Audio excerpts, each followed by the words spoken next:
제1장 구슬의 분동. 교주님은 목화송 위에서 솜을 따실 땐 손에 헝겊을 감아 줄줄 훑으셨는데 대단히 빠르셨다.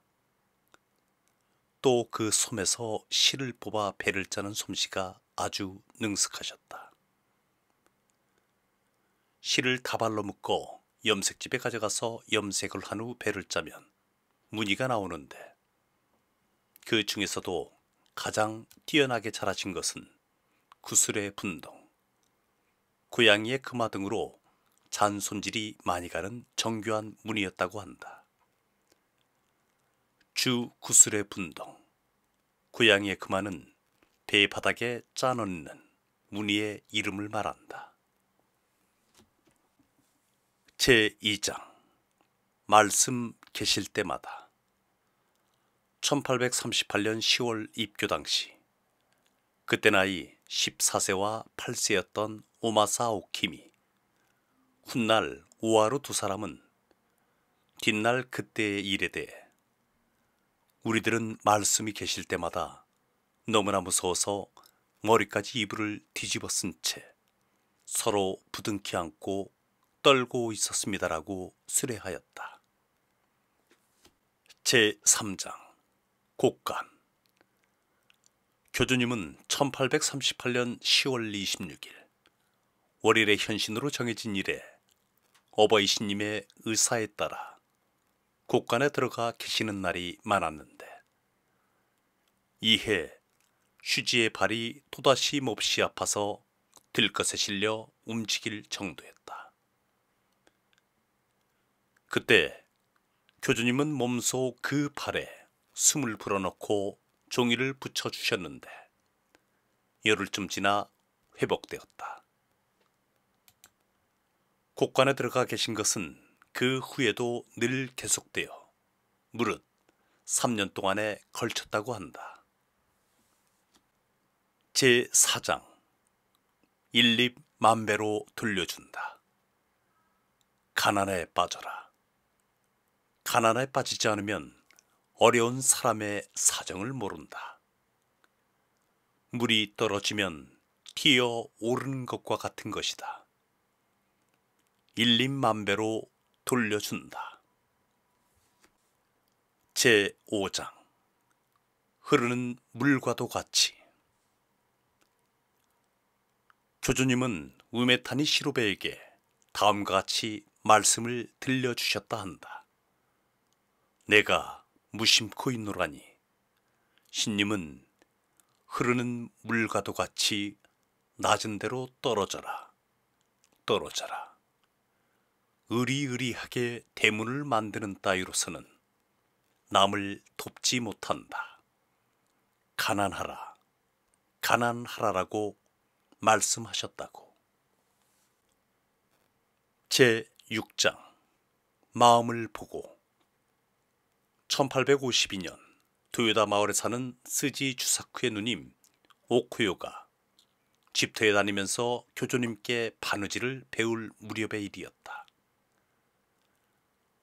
오코요는 교주님의 셋째 딸 오키미의 남보다 뛰어난 인품을 보고 같은 스지 집안 출신인 이치노모토 마을에 사는 카즈모토 소지로의 어머니에게 소개를 했더니 일이 순조롭게 진척되어 스지 추사쿠를 중매인으로 하여 청혼을 하였다. 교주님은 소지로라면 선이고 뭐고 볼 것 없이 마음이 착하니 딸을 줌하고 말씀하셨으므로 이 혼사는 경사롭게 이루어졌다. 오키미는 결혼한 다음 오하루라 개명하였다. 소지로는 어릴 때부터 마음씨가 곱고 정직했기 때문에 마을에서도 부처 같은 소지로라고 했다 한다. 제7장 정성어린 봉상. 교주님 댁이 극빈에 빠져있을 무렵의 일이었다. 어느 해 섣달 금음경 신자 한 사람이 근사한 찬압에 먹음직한 떡을 담아 이것을 교주님께 올려주십시오 하며 갖고 왔으므로 곡한은 곧 그것을 교주님께 가져가 보였다. 그러자 교주님께서는 여느 때와는 달리 아, 그래 하고 말씀하실 뿐 별로 탐탁찮은 기색이었다. 그로부터 2, 3일 지나 또 신자 한 사람이 찾아왔다. 그리고 허름한 보따리를 내놓으며 이것을 교주님께 올려주십시오 하고 말했다. 속에는 죽순 껍질에 싼 고물떡이 조금 들어있었다. 언제나처럼 곡한이 교주님께 가져가 보인즉 교주님께서는 어서 어버이 신님께 올려라고 하시며 아주 만족스러운 기색이셨다.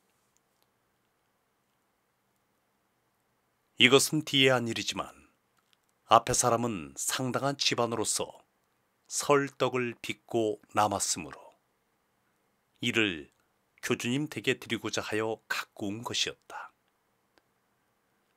한편 뒤에 사람은 집이 가난하였는데 가까스로 설떡을 빚게 되자 이것도 어버이 신님의 덕택이다.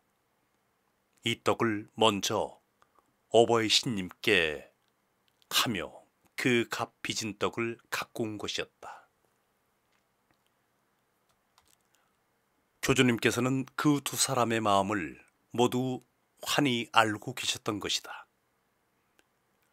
이러한 예는 많아서 그 후 많은 신자들이 철따라 색다른 음식을 장만하여 교주님께 드리려고 갖고 왔는데 그때 교주님은 그 음식보다도 그것을 갖고 온 사람의 정성을 보고 기뻐하시는 것이 상례였다. 그리고 간혹 교만한 마음으로 음식을 갖고 올 경우에는 곁에 사람의 권유에 못 이겨 설령 그것을 잡수셨다 해도 배가 부른데 억지로 더 먹을 때처럼 조금도 맛이 없어 라고 하셨다. 제8장 몸의 조금 1861년 5월 6일 니시다 고토는 이가 아파서 센주쿠에 있는 이나리 신사에 참배할 생각으로 집을 나섰다. 센주쿠에 가려면 북쪽으로 가야 하는데 무심코 동쪽으로 가다가 배슈에 사는 오쿠다 댁으로 출가한 친구와 길거리에서 딱 마주쳤다. 고토는 그 친구와 인사를 나눈 뒤 슈아시키에 참배하면 어떤 병이라도 구제해 주신대 라는 말을 듣고 곧장 집터에 가서 참배했다. 그때는 저녁 나절이었는데 교주님께서는 잘 돌아왔구나 기다리고 있었다고 하시어 이어 몸에 조금 말렸다 라고 신님의 말씀을 일러주시며 미숫가루 어공을 주셨다. 말씀을 듣고 집으로 돌아갈 무렵에는 치통이 완전히 나았다. 그러나 그대로 4, 5일 참배하지 않고 있었더니 이번에는 눈이 몹시 쑤시며 아팠다. 그래서 바로 참배하러 가서 여쭈어보니 몸에 알린 거야 라고 하시므로 고마운 말씀을 차근차근 듣고 나서 기원을 올렸더니 돌아갈 무렵에는 눈병이 나아버렸다. 그로부터 사흘 동안 고토는 도시락을 갖고 집터에 청소하러 다녔다. 이렇게 해서 신앙을 하게 되었던 것이다. 이에 고토는 32세였다. 제9장 부모의 마음에 따라 1863년 7월 중순경의 일이었다. 스지 추사쿠의 장남 유시마스는 그해 4살이었는데 얼굴이 파랗게 질려 매우 위험한 상태였으므로 할머니 오류가 손자를 등에 업고 참배하러 갔더니 교주님께서는 아이의 부모를 보내라고 말씀하셨다.